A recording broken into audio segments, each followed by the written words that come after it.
বিসমিল্লাহির রহমানির রহিম।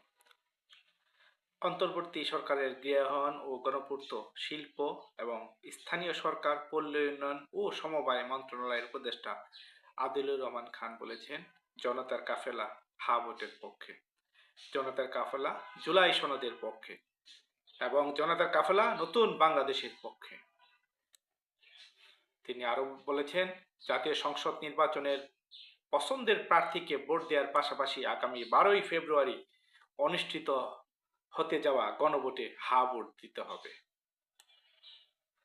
আজ শনিবার সকালে কক্সবাজার জেলা প্রশাসনের আয়োজনে পাবলিক লাইব্রেরি হলরুমে গণভোটের কার্যক্রমে বিষয়ে আয়োজিত জনসচেতনামূলক সভায় প্রধান অতিথির বক্তব্যে তিনি এই কথা বলেন।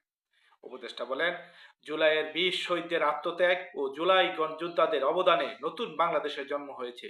দেশের এই পরিবর্তনের ধারাবাহিকতা বজায় রাখতে আসন্ন গণভোটে হা ভোট দেওয়া জরুরি। তিনি আরো বলেন, বাংলাদেশকে আর কাউকে ধরে নিয়ে ক্রসফায়ার দেওয়া চলবে না, আয়নাঘর বানানো চলবে না। আমরা এমন একটি বাংলাদেশ চাই যেটি হবে বৈষম্যহীন ও ফেসিবাদ মুক্ত, যেখানে সব জাতিগোষ্ঠীর মানুষ সমান অধিকার ভোগ করবে।